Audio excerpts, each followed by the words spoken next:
Hey guys, welcome back to our channel, Plots with a Twist. We discuss books amongst other things. And we are back like we said we would be. back on schedule, back to regular Yes. scheduled programming. Yes. So today we're getting into our August wrap up and our September TBR. So yes, let's go ahead and get into it. I've been reading just a little bit more now. I'm back on track, y'all. I'm back, so. Okay. So Kristen's gonna start because she still read more than a month, but I'm yes. Okay, I'll mention that one last.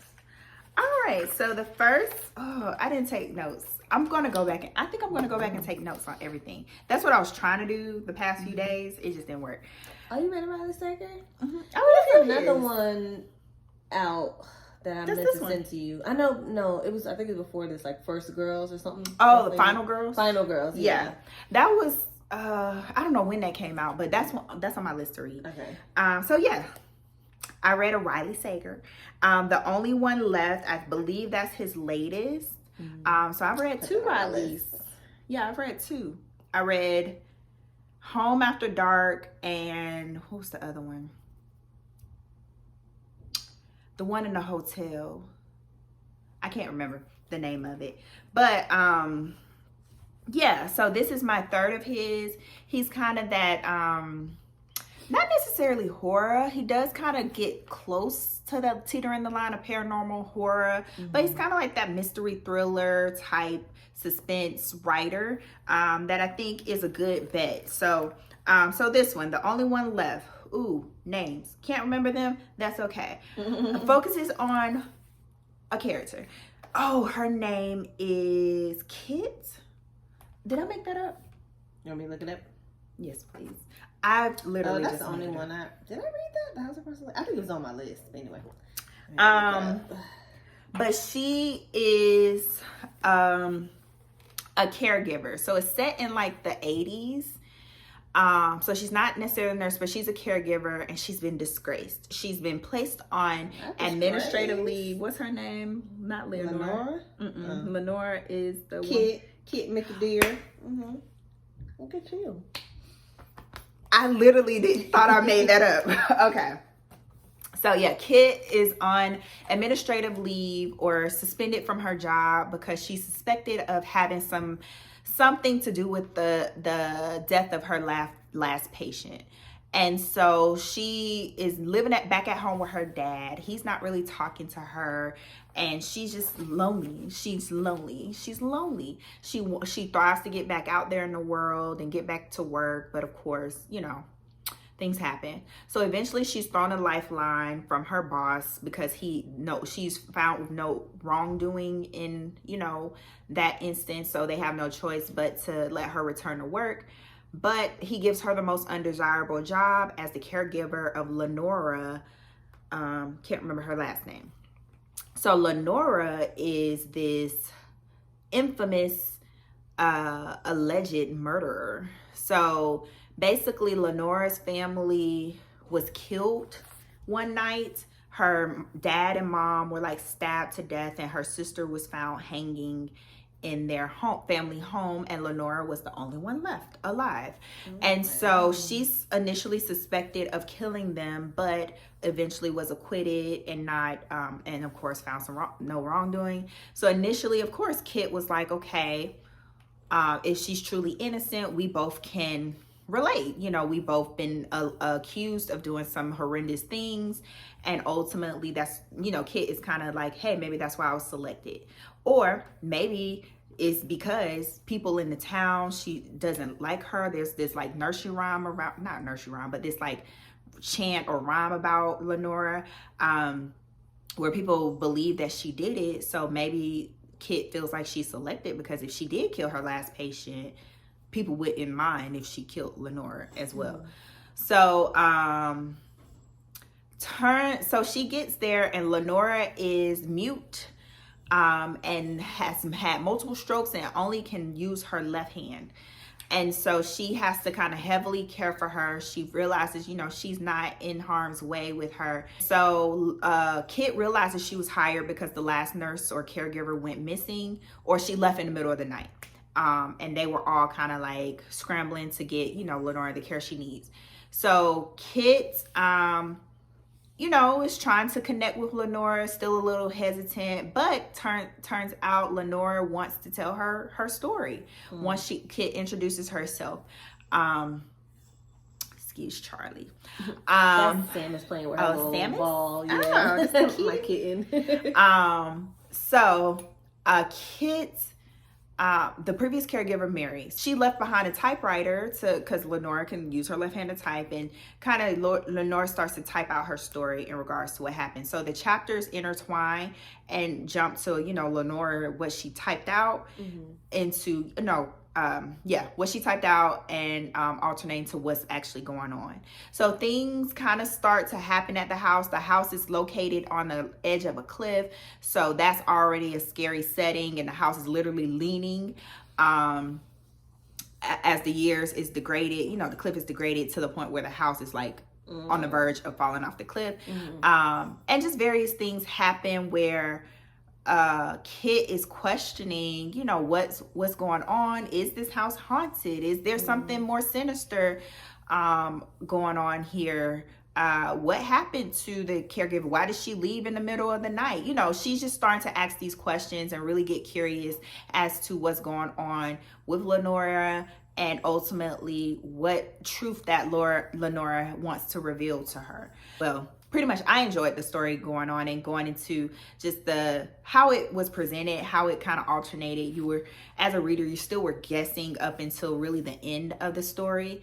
And then once you realize what happened, you're kind of like, oh, and then there was still even more things that happened after you realize what happened. You're like, oh. So it had some good pacing and some good plot twists.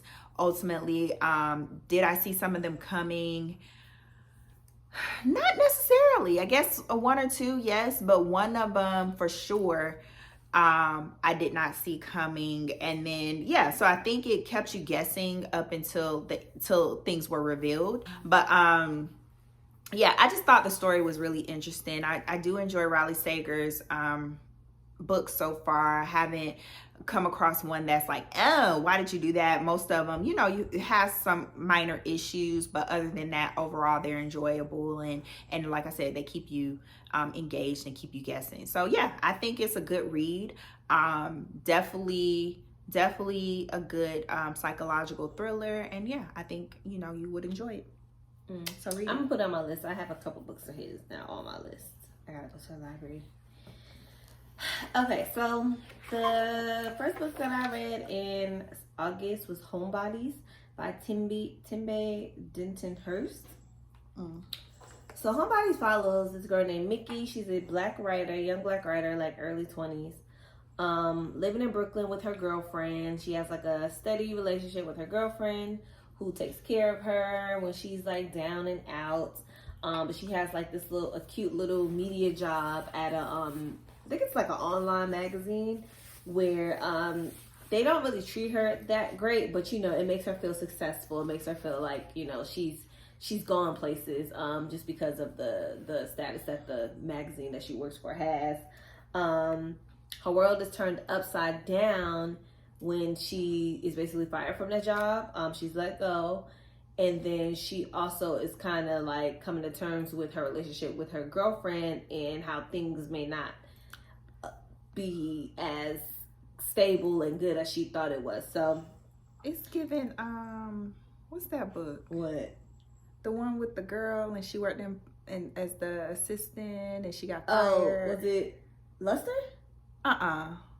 Is that what's given? No, I saw the one we read recently that we. Let me look. Go ahead. Keep talking. It's not super like sad or nothing though. Like the one with the girl, she got fired. She started working at the other job. She was trying to date and she went out for first experience. Maine. Yeah, kind of. Okay. It's kind of in that same vein. That's why I was like, you should read it. Like, you probably like it. But she's just dealing with all these things and she's just really feeling down and out. Like, oh my God, how could this job do this to me? Guess what? I'm gonna write a letter, put it on Twitter. You know, they're of that age. Put it on Twitter and let them know all these little microaggressions, the racism, all this stuff is going on in this company, and I'm gonna put them on blast. She writes the letter, puts it out, nobody cares. So she is just like, you know what? I want time for this. I got a lot going on. Like, it's just really disheartening for her. So she goes back home. She's from Maryland. She goes back home to kind of basically just figure things out. Like, her love life is not going the way she thought it was. Thought it would be. She lost her job, and she's not really telling everybody because she's from a town where, you know, like, she kind of is the one that made it out and is supposed to be so smart and all this and all that. And she's really taking that to heart. So she's having a hard time letting people know that she's, like, struggling. But she just goes back home to kind of, like, figure things out. And with that, you know, she kind of starts to realize, she starts to come to terms with a lot of things, going back to see her family, dabbling in the relationship that she was in before she was with her previous relationship. And yeah, and just kind of figuring out what she wants to do with her life as far as, like, her career and what are her next steps. So it's good. I enjoyed it. At first when I was reading it, I was like, the main character, Mickey, to me, and I think that I just have a heart. They say, like, when you don't like somebody, or when you really, like, don't like a character, it's because that y'all have similarities, and that, like, you can't, like, separate. Like, you get mad. Like, what y'all talking about? Yeah, so I heard that somewhere.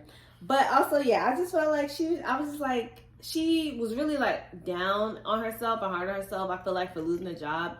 And I think that, like, what's 20-year-olds? Is that, like, Gen Z? Mm-hmm. Which I feel like most Gen Zers are like, child, I get another job tomorrow. I'm not worried about that. But I just think that I showed up for the first one. Right. I just think that she was just really, like, took to heart, like, her getting fired and just feeling like her life was over. And it's just like, girl, that job, like, oh my God, please. But, you know, when you feel like, you know, that's your start to a successful career and you kind of, it's like pulled from under you, I guess that would make anybody feel a little lost, like they lost their footing. So, but she really goes deep into that, and it's just like, okay, girl, it's gonna be okay. Like, so I did feel like the main character, she kind of was like, not helping herself, but I guess that's the point, like, to just show you, like, you know, some people just really struggle with certain things that have to, like, pull themselves out of it. And I think, and with her relationship, she was expecting her girlfriend to pull her out of it, and it's like, no, she got her own, like, everybody has their own things, and you can't just depend on another person, especially when y'all are in the same place. So I thought it was interesting. I thought it was good. It was, you wanted to see where the story went. She had, like, some different things going on as far as, like, relationships. There was a lot of, like, pop culture references in here, but I like the way this particular author did it, because it wasn't cheesy and it didn't seem forced, and it was like, okay, girl, like, people had said that about, like, 7 Days in June, like, that was one of the critiques, like, it was a lot of pop culture, which I didn't mind in 7 Days in June, but looking back on it, I'm like, okay, I can see how people would feel like that. But in here it felt and here it felt like really natural. It wasn't like cheesy, like, it wasn't like, I don't know, it was just like, it flowed naturally. So I really enjoyed it. I thought it was a cute read. I just saw it, like, I like the cover, and I saw it, like, floating around, and I was like, okay, let me just see what it's giving. I gotta say. All right, so I think last video I mentioned trying to finish up some series. So and this is actually newer, so it came out and I was like, yay, I can finish this series. So that is One of Us is Back. This is the third and I believe final installment to the One of Us is Lying trilogy by Karen McManus. Again, it's kind of one of those series where you're like, what are they gonna talk about now, whatever, but it focuses back on the Bayview crew. So the crew, the first four from the first book that were all accused of murdering one of their students or being involved in his untimely death during detention, they're there. The next four or few, I don't know how many it was, I can't remember, in the second book that were all kind of playing this truth or dare game that another student ended up being killed in that process, and just that process of trying to figure out what was going on. So now they're all kind of entangled, and now this whole big super group of Bayview, because they're all connected and they all have this similar experience that connected them throughout the years. And so pretty much a couple of years. So it's now 2 years from the initial the initial death of one of their peers. Again, stuff starts to happen. So there's a billboard where there's all of them. Some folks start to notice that it's a billboard that says, we're Bayview, we have a new game to play. So all of them start to question, like, what's going on? Is someone trying to spark back up everything that's happened? Because that's happened before, where people tried to re-engage with the stuff that, kind of led to the deaths of those students. And so initially it's kind of like brushed off, but just strange events start to happen. And then ultimately, again, some research is done. The crew comes back together, starts to try to figure out and put pieces together to figure out, is someone trying to play with them and do things again? So just another kind of book going into what's going on. Who's okay, so yeah, I enjoyed the book. Honestly, I think she does a good job of presenting new elements each book, where you're kind of like initially like, you're like, oh my God, what you gonna talk about now, girl? But then when you start to read it, you're like, okay, this is different. This is different enough. I'm engaged. I'm intrigued. I want to know what's going on. So I think the trilogy at the end, of course, it makes sense. It's not one that you're like, oh my God, you're just trying to belinger this story, just whatever. You can debate whether that's the case, but at the end of the day, each story makes sense for itself. So I think overall it was enjoyable. It was one of those that kept you guessing to the end. Definitely, of course, a little bit more predictable because it's more young adult, so it's not as complex. But overall, I think it was an enjoyable story. So I'm not mad at it. I didn't need 3 books, not necessarily, but because it has 3 books, it's still something, pretty enjoyable. So not mad at it. Is that the end of it, or she's still I think so. From what I read on the synopsis, it says 3rd and final. Okay. That one, I think I did see 3rd and final, but who knows? Okay, I would hope so. They can't go wrong. Maybe she want to keep it going. Okay, so I read a book on my eyes, y'all. I'm doing more of that now. So I got the second and final installment in the Dracula Duet by Karina Hill. This is the sequel to Blood Orange, Black Rose. So if you guys remember, this is what I said was like vampire porn. Blood Orange followed Valtu and what's the girl name? Her name was Dahlia in the first one. I think if you guys remember last time I told Dahlia, she's reincarnated and comes back as a different version of herself each time to come find her one and true love, Valtu, the inspiration for Bram Stoker's Dracula. So if you haven't read Blood Orange, it's kind of hard for me to explain, but okay, so Black Rose, she comes back and she comes back as a vampire this time. Catch those teeth. So she comes back as a vampire and she is tasked with going to find Valtu. After what happened in Blood Orange, I'm not gonna spoil that, but Valtu has just been in the deep pits of he's just in despair. He's just like, oh my God, my life is not worth living type thing. He's just really succumbed to his monstrous instincts and just is living in a cave somewhere and I don't even know. It's giving never mind. Let me stop. in a cave somewhere, and it's just just in there sucking blood and doing the things he does or whatever. Disconnected from his humanity. Yes, exactly. So she has to find Valtu. Once she turns it back into a vampire, she all her past lives come back to her, and she's like, oh my God, I gotta find this man, my one true love. And she sets off to find him, but once she finds Valtu, he's just not accepting her. He doesn't see her for who she is, I'll say that. And so she has to work to kind of get back that love and get back to where they were, and it's no easy feat. Along with that, she's trying to reconcile the things that's happened with her family since we last saw her in Blood Orange. So what I'll say about this book, it's still very much spicy, but I was gonna say it wasn't as much porn. No, it's very, very spicy, but to me it's it's only so much you can do before it's okay, girl, I want to just get to the whatever. I found myself pouring out, skimming through those parts. Excuse me. Yeah, for lack of a better, basically I was just okay, it's too much. I just want to see what's gonna happen. I did enjoy Blood Orange way more than I enjoyed, and Blood Orange left off on a cliffhanger, which was kind of like, but and then this one came back and it was good. I think her coming back as a vampire was a twist.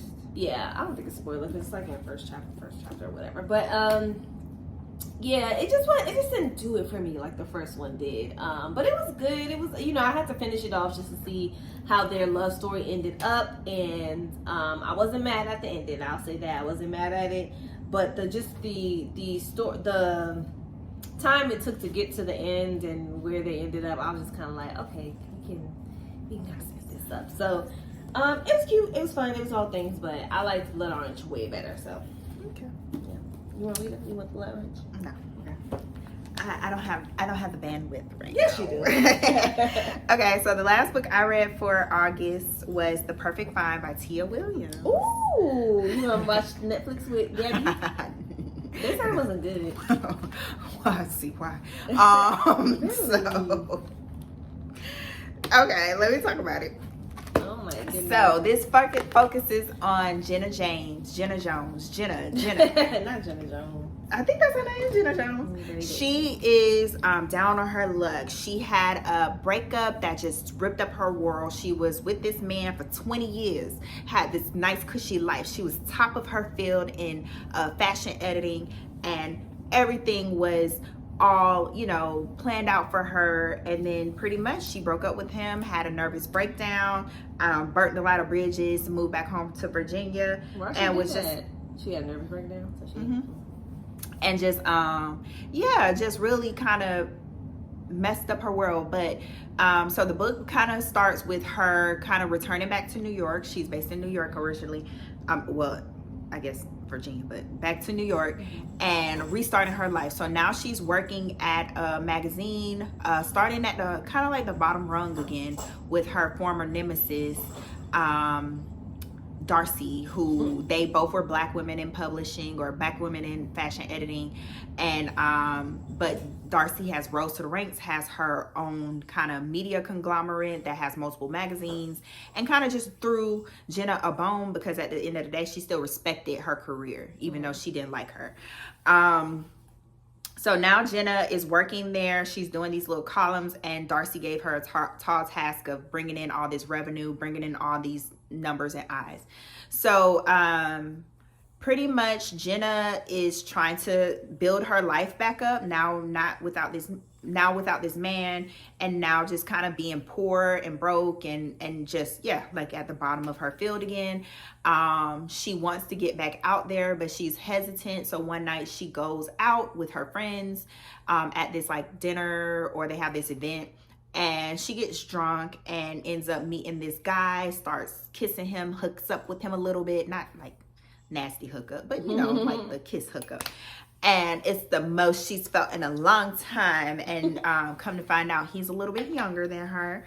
And so she's just like, He's giving her right.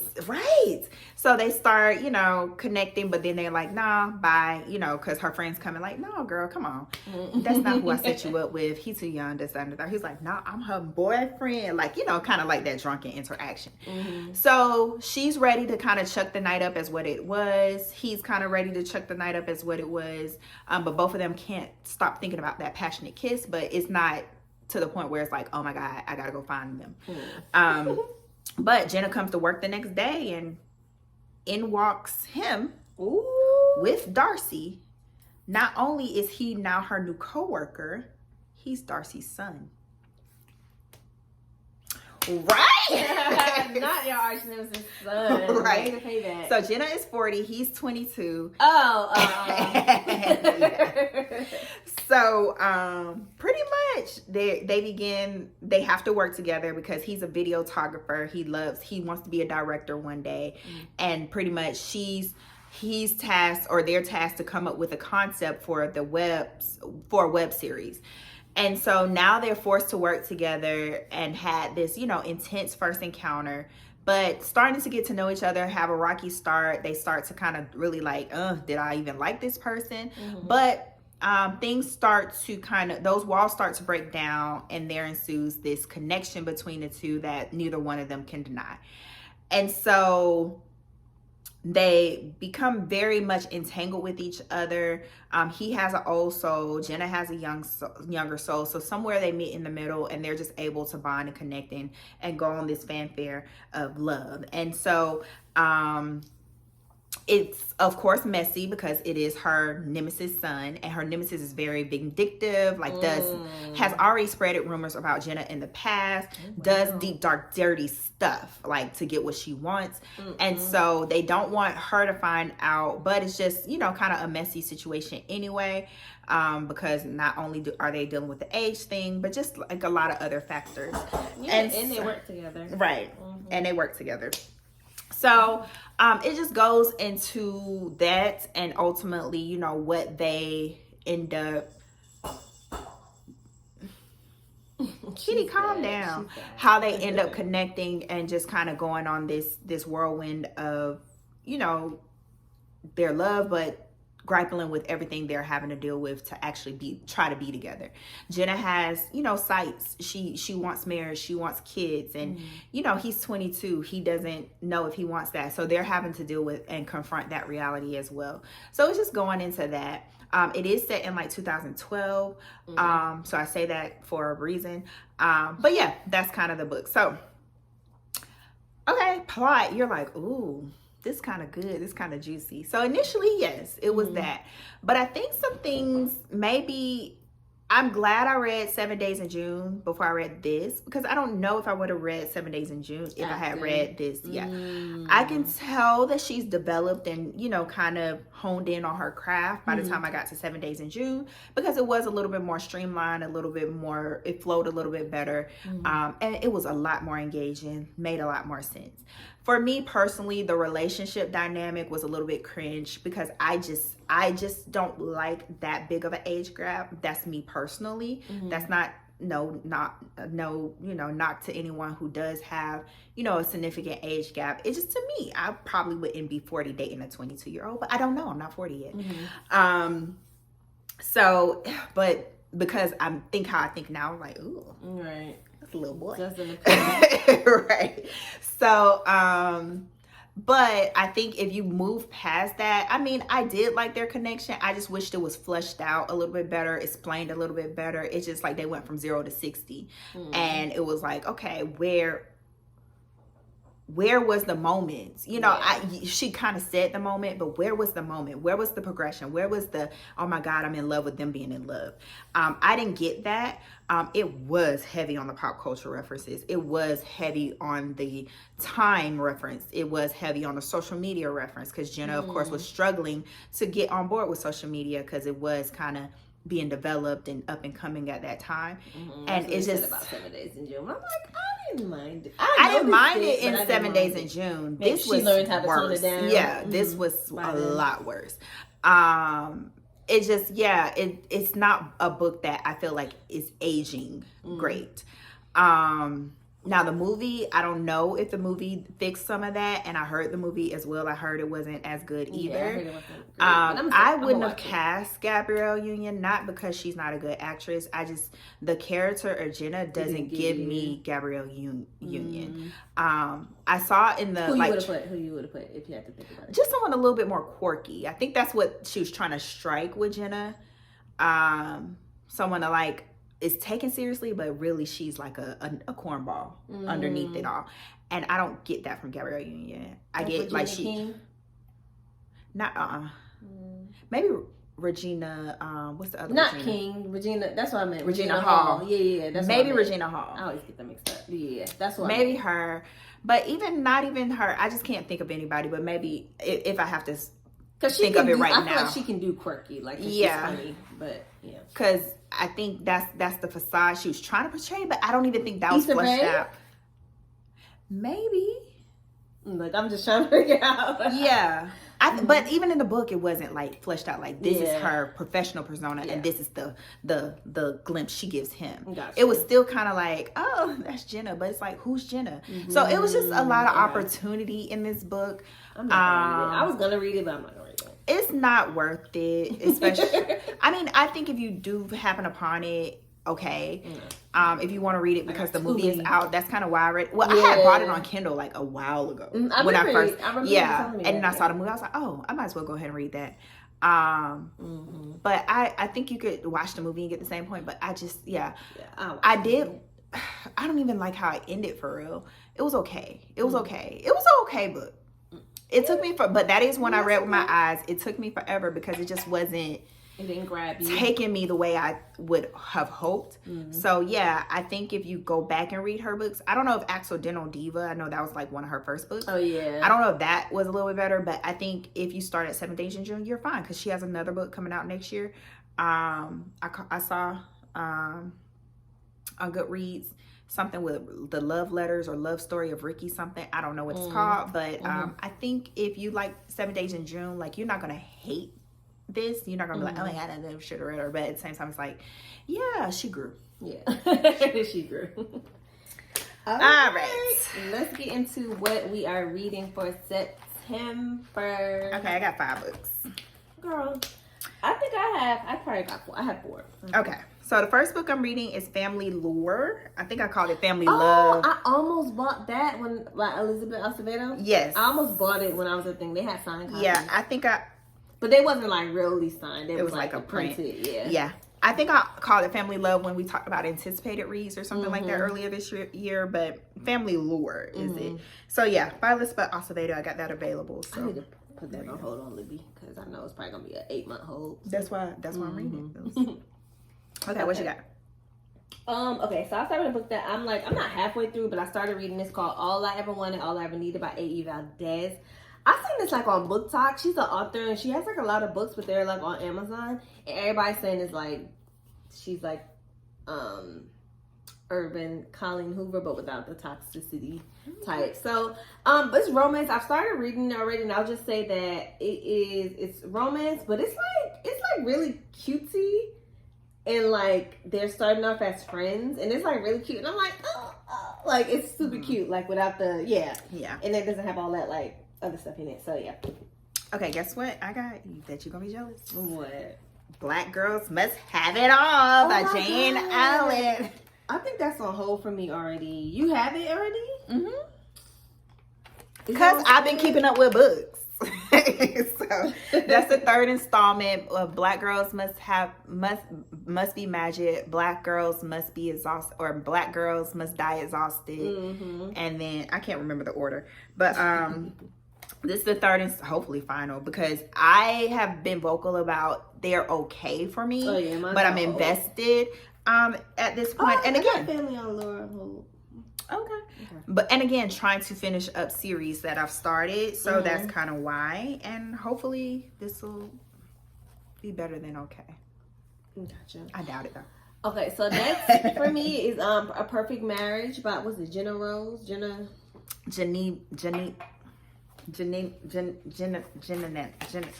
Hold on, I'll tell you right now. Jeneva Rose. I said it. So Kristen talked about it in our previous video. She's read it, so it's on my list, and I'm a little more than halfway through it. So I'm trying. I would have had it finished, but Scrib was messing with me. But yeah, that's on my list, and I'm gonna have it finished and have my thoughts for you guys next month. Okay, I received 0 Days by Ruth Ware. I don't know why I put it on hold. I saw that was her latest. It's her newest? Yeah, and I just put it on hold. She's one of those. I feel like she's gone. Like we read her first book and it was good, but then it's kind of like gone downhill. But like we always kind of look to see. Then we've cherry picked her books because we haven't read all of them. Yeah, definitely not. So yeah, I mean she's solid. I mean it's not horrible. Even the ones we didn't like quite. What's the Drake trying to be British? Rate. You like her or Riley Sager better? Riley Sager. Okay. So far, between if I'm comparing, because I feel like they're both like thriller, right? Yeah, for sure. But Ruth Ware, she has more. I don't know, but I enjoy Riley Sager's. His are a little bit more interesting. The plots. Okay. So next on my list, I got this book, Medusa Sisters by Lauren J.A. Bear. Yeah. You gotta see if them available on. I am. I'm gonna see. The writing's not too bad, and the chapters look. It looks okay. It looks readable. You know how like sometimes you look at something, you be like, this is too much, but this looks okay. That looks like regular. Yeah. So I'm not exactly sure what it's about, but I looked on Goodreads and it had really good reviews. It's a retelling, and so if it's good, I'm gonna give it to Kristen because I know she likes like the Greek retellings. Yeah. So yeah. Okay. Boom. So one I've been finished. I just finished my wine. One I've been meaning to finish meaning to start kind of a couple of months ago was Divine Rivals by Rebecca Ross. I had been seeing that circulating around, and then I was like, yeah, but on Scribd, right? Yeah, I was like, I'll get to it when I get to it, and then I saw it recirculating, and I saw some posts, you gotta read this, and I'm like, I haven't read it yet though, so I'm going to read it. I'm going to press play on it. It's on Scrap. And so yeah, it seems up my alley. I can't recall what it's about, but I think it's fantasy, I want to say, but I don't know. Okay. And then look at me reading fantasy. Another physical book that I'm hoping to read is Siren Queen by, I feel like the N is silent, Nghi. Nghi. I seen this, like, have you seen this book circulating? No? I seen it circulating in my little stuff or whatever. And then yeah, they had it easy. Yeah, they had it used at this bookstore I went to, so I was like, okay. And all the bookmarks. You want to take it? I don't want this. Okay. I'll take it. I ain't got no physical book. Well, here. You read one. No, you need that. I've been using my Kindle. Because I have another one than this one. They gave me two. They're different. And you need them for both of those books. Okay. Colson Whitehead, it's your favorite. I have not read any of this. Okay, so I will be reading, if I have time, A Darker Shade of Magic by B.E. Schwab, another series. Ooh. I think this is one of her earlier series, but I think they did a re-release of new covers, so that's kind of why it popped back up on my radar. And I was like, oh, those covers. I like the new covers. Those I want to read more of her books so bad, or their books, but I just, every time they come available, and they be at my library, but they got them on Scribd. I can't, do they? They got that one on Scribd. Okay, I'm gonna look for it on Scribd. But every time I get the physical book, I'm like, I can't read this right now. Yeah, so they did a re-release, and that's, like I said, that's why I'm like, oh, what is this? And then I was like, oh, this is an old book. And I was like, oh, this is one of her earlier series. So let me go ahead and try that out. I have enjoyed her writing. The only one I mean, Gallant, whatever, that was okay. But I mean, the ones I read of her, well, I guess Addie LaRue was the only other one. Right. But I enjoyed that one. Yeah, so I'm more intrigued by her writing. So I definitely want to go back to her earlier works, and Perfect Opportunity, because that is back in circulation. So all right, y'all. We did it. We back. We on schedule, kind of, sort of. We'll see. Hopefully we don't have to take another break. But we'll be back on schedule. Hopefully we'll try to communicate that. But it doesn't always happen as we think it will. So I mean, we try our best, and just be patient with us, and we'll try to present the content to you all. Let us know what you want to see, though. I think we're kind of in a little rut a little bit of what can we film next for you all. So we definitely want to get you all the content that you want to see. So definitely let us know some ideas. Of course, we'll think of some as well.